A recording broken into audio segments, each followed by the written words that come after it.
இயேசு தன் உயிரை விட்டதின் தொடர்ச்சியாக இயேசுவின் உடலை சிலுவையில் இருந்து கீழே இறக்கினர். அவர் உடலை எடுத்து அதை சுகந்த வர்க்கங்களுடனே சீலைகளில் சுற்றி கட்டி ஒரு காலும் ஒருவனும் வைக்கப்பட்டிராத ஒரு புதிய கல்லறையில் இயேசுவை வைத்தார்கள். இயேசுவின் உடலை கல்லறையின் உள் வைத்து பாறை கல்லினால் முகப்பை மூடினார்கள். பிலாத்து முத்திரை வைத்து காவலர்களை நியமித்தார். வாரத்தின் முதல் நாளில் பரிசுத்த எண்ணெய்களை எடுத்துக்கொண்டு மரியாள் மகதலேனாவும் மற்ற பெண்களும் கல்லறையை நோக்கிச் சென்றனர். கல்லறையின் வாசலில் இருக்கிற கல்லை நமக்காக எவன் புரட்டி தள்ளுவான் என்று ஒருவரோடொருவர் சொல்லிக் கொண்டார்கள். கல்லறையை அடைத்திருந்த கல் புரட்டி தள்ளப்பட்டிருக்கிறதை பார்த்து உள்ளே போய் இயேசுவின் சரீரத்தை காணாமல் மிகுந்த கலக்கமடைந்து நின்றார்கள். அப்போது கர்த்தருடைய தூதன் வானத்தில் இருந்திறங்கி வந்து வாசலில் இருந்த கல்லை புரட்டி தள்ளி அதின் மேல் உட்கார்ந்தான். காவலாளர் அவனுக்கு பயந்ததினால் திடுக்கிட்டுச் செத்தவர்கள் போலானார்கள். தூதன் அந்த ஸ்திரீகளை நோக்கி, நீங்கள் பயப்படாதிருங்கள், சிலுவையில் அறையப்பட்ட இயேசுவை தேடுகிறீர்கள் என்று அறிவேன்.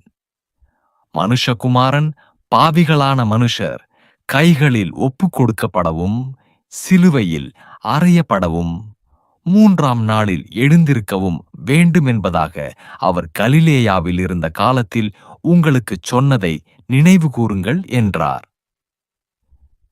சீக்கிரமாய்ப் போய் அவர் மரித்தோரிலிருந்து எழுந்தார் என்று அவருடைய சீஷர்களுக்குச் சொல்லுங்கள். அவர்கள் பயத்தோடும் மகா சந்தோஷத்தோடும் கல்லறையை விட்டு சீக்கிரமாய் புறப்பட்டு அவருடைய சீஷர்களுக்கு அறிவிக்க ஓடினார்கள். அவர்கள் அவருடைய சீஷர்களுக்கு அறிவிக்கப் போகிற போது இயேசு தாமே அவர்களுக்கு எதிர்ப்பட்டார். அவர் பாதங்களை தழுவி அவரை பணிந்து கொண்டார்கள். அப்பொழுது இயேசு அவர்களை நோக்கி, பயப்படாதிருங்கள், நீங்கள் போய் என் சகோதரர் கலிலேயாவுக்கு போகும்படி அவர்களுக்குச் சொல்லுங்கள், அங்கே அவர்கள் என்னை காண்பார்கள் என்றார். இந்த சங்கதிகள் எல்லாவற்றையும் சீஷர்களுக்கும் மற்றெல்லாருக்கும் அறிவித்தார்கள். அவர்கள் இவர்களை நம்பவில்லை. பேதுருவோ எழுந்திருந்து கல்லறையினிடத்திற்கு ஓடி பார்க்கையில் சீலைகளை தனிப்பட வைத்திருக்க கண்டு சம்பவித்ததை குறித்து தன்னில் ஆச்சரியப்பட்டு கொண்டு போனான். வாரத்தின் முதல் நாளிலே சீஷர்கள் கூடியிருந்த இடத்தில் இயேசு வந்து நடுவே நின்று, உங்களுக்கு சமாதானம் என்றார். பிதா என்னை அனுப்பினது போல நானும் உங்களை அனுப்புகிறேன் என்று சொல்லி அவர்கள் மேல் ஊதி பரிசுத்த ஆவியை பெற்றுக்கொள்ளுங்கள். எவர்களுடைய பாவங்களை மன்னியாதிருக்கிறீர்களோ அவைகள் அவர்களுக்கு மன்னிக்கப்படாதிருக்கும் என்றார். அவர் அவர்களுடனே கூடி வந்திருக்கும் போது அவர்கள் பார்த்து கொண்டிருக்கையில் உயர எடுத்துக் கொள்ளப்பட்டார். அவர்கள் கண்களுக்கு மறைவாக ஒரு மேகம் அவர் எடுத்துக்கொண்டது.